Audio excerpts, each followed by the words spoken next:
Java Flight Recorder is a tool for profiling a running Java application and capturing diagnostics for further analysis. So when your application crashes or doesn't perform as expected, you can monitor or troubleshoot it using the data collected by Flight Recorder. It is used for black box analysis as it continuously saves data into a circular buffer, and this information can be accessed when an anomaly is detected. You can use JFR for unexpected events. Let's suppose you get an out of memory error in your code or your VM crashes. You can get all the details and the root causes with the help of flight recording. Talking about the history of JFR, so it was originally a feature of JRocket JVM from BEA Systems. It eventually made its way into Oracle's Hotspot JVM after Oracle's acquisition. So Oracle added it in Hotspot JVM with Java 7, update 40.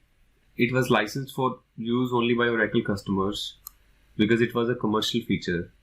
In JDK 11, however, JFR is available in open source JVMs, including the OpenJDK JVM. Because JFR is open source now, so it may be backported to Java 8 with future releases. JDK Flight Recorder provides the best possible visibility into the JVM since it is built into the JVM itself. JFR has low performance overhead when used in heavily loaded production applications. Let me explain why we have overheads when we run profilers. So this is because profilers are attached to the JVM and they consume heaps and create their own threads. And when using in production system, you should carefully choose which events you should be doing with profiling.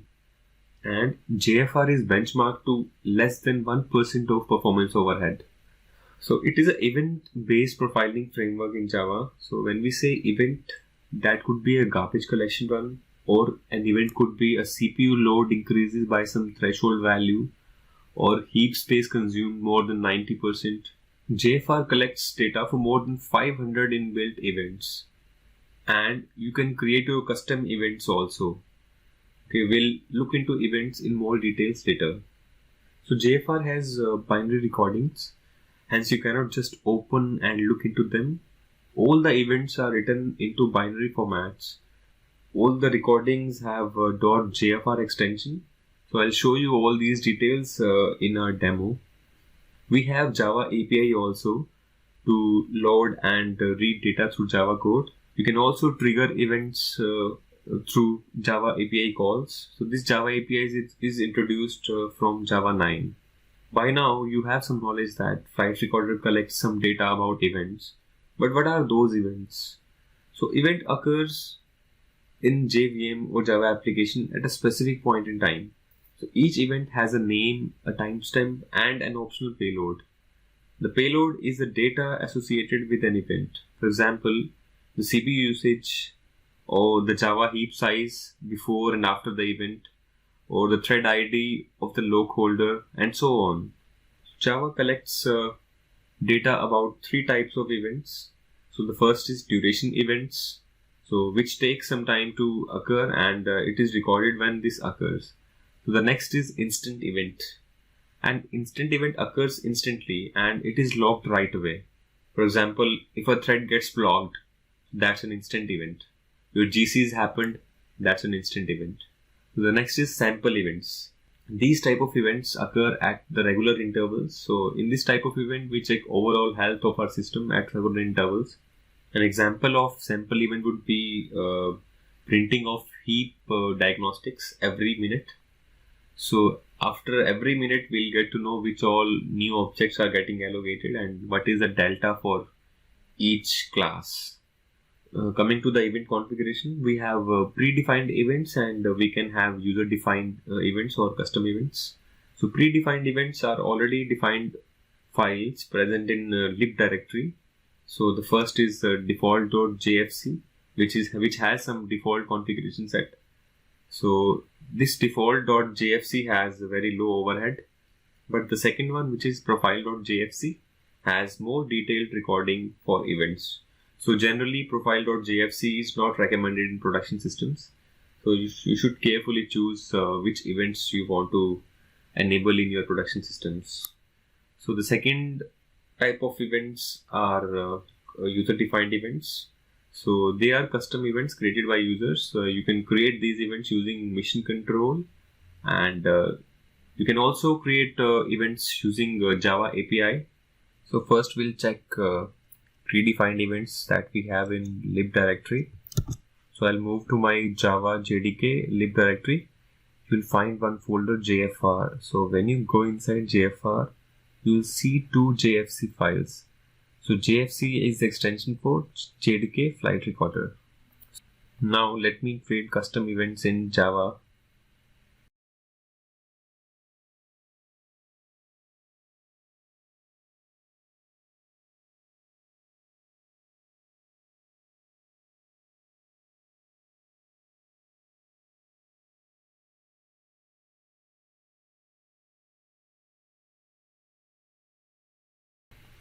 So JDK.jfr has custom annotations for the event to provide detailed information. So I have used @name, which will name our event, and description annotation. With description annotation, you can give 1-2 lines about what your event will be doing. Then I created one message, string message, and I created label. So you have to extend event. So this event is in jdk.jfr package. I created one run class where I initialized my event, and now I should call event.begin. After begin, we can set the message for my event, and after this you can commit the event. You can also create custom configuration with the help of JDK Mission Control that I'll show you in some time. How internally data is managed in JFR. Events are recorded in thread local buffers, and when they are full, then events are written to global in-memory buffer. Okay, and there are a bunch of global buffers, and when global buffers gets full, then they are written to the disk. So we know that disk operations are expensive, hence we should carefully choose the event data because we don't want any performance overhead because of this. However, you can configure JFR not to write data to disk from global buffers. So you can also define thread local buffer size as well as global buffer size. So the files that are dumped to the disk have .jfr extension. So data is written into the small chunks, and the folder where these files are stored is called repository.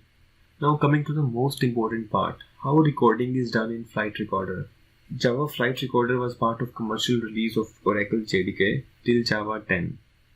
But from Java 11 onwards, JFR and Mission Control are open sourced and available in OpenJDK as well.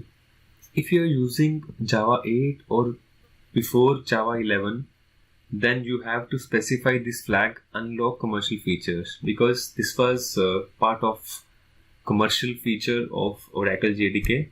So first you have to mention unlock commercial features, and then you need to give the feature name, which is Flight Recorder.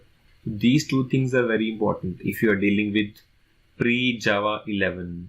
Okay, you don't need this after Java 11, but keep that in mind. This is very much necessary. And after that, you just need to pass flag start flight recording and setting equals default. I hope you remember that we have two settings. One is default and second is profile. So I'm choosing default here. Okay. So this would be similar for Java 11 onwards. Okay. Now, apart from this settings, we have other VM options that we can specify here. Okay, you can see the first is name. Here, name means name under which recordings are started. So this is used to uniquely identify the recordings. Then we have file name. This is the location where our recordings would be dumped. Then we have delay. So delay is the amount of time before the recording should start. Then is duration. Duration means time for which we will be doing the recording. So this would be same in both the versions. Okay, just keep in mind that if you're using pre-Java 11, you should specify unlock commercial features Flight Recorder. Now we can check in detail about all the VM options that we have. So name we already covered in our previous example. Next is delay. So delay is also we have seen, this is the amount of time before the recording should start. So the next is settings equals path. So this is the name of file containing the JFR settings, configuration settings. The next is duration that we have already seen. This is the amount of time to make the recording. Then file name where recording would be dumped. Then if we want to use compression, we need to use compress flag. Then is max age. So max age is minimum time to keep the recording data in circular buffer. And then is max size. So this is the max size of recording in circular buffer. If you don't specify any, there will be default value of 250 MB. So in recording modes, first is continuous recording mode. So this mode collects data indefinitely. However, we can place limit on the size of the events. So this can be used in the production mode, and we can manually trigger for the dump. So default.jfr is used for continuous recording mode, and this is for the reactive analysis. Okay, when we say reactive analysis, so whenever we face abnormal behavior in our application, so we can just start our recording and we can dump the recording and immediately can check what is happening with our system. So let's move to the second mode, which is fixed duration. So in fixed duration, we specify the time for which flight recording should be done. After the time is elapsed, recording file will be saved onto the path specified. So this is used for proactive analysis. For example, you can run this during load testing and check how JVM responded during this time. Now coming to the most important part. So how to run JDK flight recording? So the first option is command line. So what you can do is you can specify start flight recording in your VM options in your Java application, and your flight recording would be started. And at any time, if you want to dump the records, you can use JCMD command. So I'll show you what you can do. So in IntelliJ, what I can do is I can go here and click on edit configurations. And in VM options, I need to specify start flight recording and settings equals default. I'm giving name for this recording as Ajay. And if you want to specify other things such as duration, delay, you can all specify here with comma separated values. For now, I'll mention name as Ajay only. So you can see that I'm using JRE14. So I don't need to specify use commercial features. Now let me run this application. So we can see the message here, started flight recording 1. No limit specified, hence using max size of 250 MB. As I already told you, if you don't specify size of the buffer, it will use 250 MB. So you can also see that we got another message. We can use JCMD command, then process ID, then jfr.dump, and our recording name along with paths to copy the recording data. So this is a JCMD command which we'll cover in some time. Okay. So this is how you should use recording in VM options. Now coming to the second option, we have JCMD. So this is an inbuilt Java command that you can use. So if you go to Java home bin, you can see here we have JCMD command. You can run this JCMD command from your command prompt. What you can do is you can just mention JCMD and it will show you all the Java processes with their process ID. For example, you can see we have 4588 as our memory example, which we have already seen with this 4588. So JCMD gives us many options apart from flight recording. So let me show you that. So what you have to do is you have to type JCMD, then process ID, and then help. You can see all these details here. So all these options we get from JCMD. For example, if you want to check about JVM flags or events or command line or class loaders, you just need to type same here, vm.flags.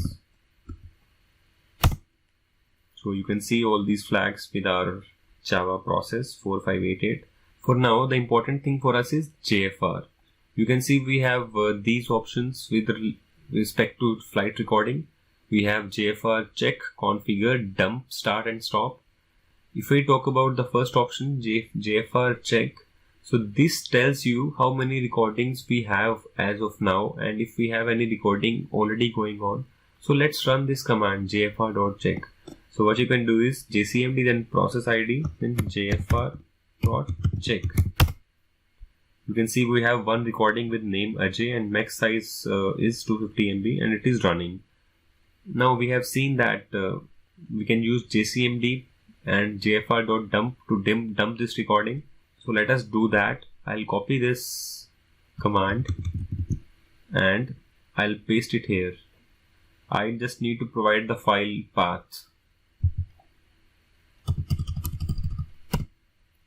So I'm saving this to JFR. So just click here. Oops.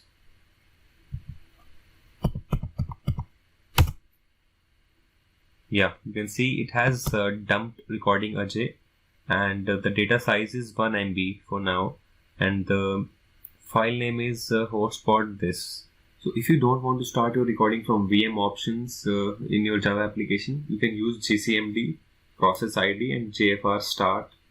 Then we have already seen the dump and already seen the check. You can use jfr.stop to abort any recording. So the third is Java API, which was added in Java 9 and it continued to grow with every release. So most recently in Java 14, event streaming support is added for JFR. So you can check recording class in jdk.jfr package and you'll be able to see all these options that we have already covered in JCMD. So this is the package that I was talking about, jdk.jfr. You have multiple classes here. So let's go to recording class. So you can see that similar to what we provide settings equals default in VM arguments, you can set configuration as default and you can start the recording and then create a recording file. If you want to dump the recording, you need to just specify the path. So if you want to get dump on the exit of your application, then you can use this method. I'll cover this in a separate video. So the last one which is pending is JDK Mission Control. JDK Mission Control is a GUI tool to examine the flight recordings. So this is an open source tool which was moved out of JDK since Java 11. So JFR and JDK are moving together. So I've created a detailed video on JDK Mission Control, which I'll provide the link in description. And you have to see that video first because I've covered everything about JDK Mission Control in that. So let's create flight recording from JMC now. I've opened JDK Mission Control. So if you're using Java version below 10, you must have JMC already in your bin directory. Otherwise, you can download JMC from this link. I'll be sharing this link in description below. So what you can do is you can click here to start using JDK Mission Control. So I'm running my application now. So you can see that you have memory example here in JVM browser. So when you expand this, you'll have two options. The first is MBean server and second is flight recorder. So when you click on this, you can start the flight recording. Okay, I'll click on here. Here, first you can rename your recording. Let's say memory example first, and then you can choose which type of recording you want to do in your application. So first is time fixed recording. By default it is 1 minute, and in continuous recording again you have to specify the buffer size and age for the buffers. So I'll select time fixed recording for now, and when you click next, you can see you have other options also. For example, let's say in garbage collector you have option normal or all events of off. On thread dump, if you want to take every 60 seconds. So for now I'll just click on finish. and I'll do the recording for 1 minute. So in the bottom of screen, you can check the progress here. You can see that the recording is progressing in this section of the screen. So for fixed duration, when the time is elapsed, JMC will only open the flight recording file. So Mission Control has opened our JFR file, and you can see that it has already performed some automated analysis to identify any obvious problems present in our recorded run. So all the benchmarks are divided into two parts. On the left side, you can see that the problems in your Java application. On the right side, the problem with the JVM internals.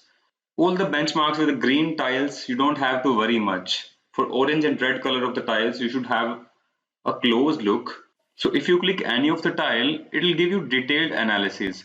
For example, in garbage collection, since I'm using Java 14, so I have G1 GC as my default collector. So you can see that at least one full stop the word garbage collection occurred during this recording, which is a very bad thing for our application. So in my Java application, we can see that in GC pressure, so JVM was paused 100% during 4.648 second, which is very huge time.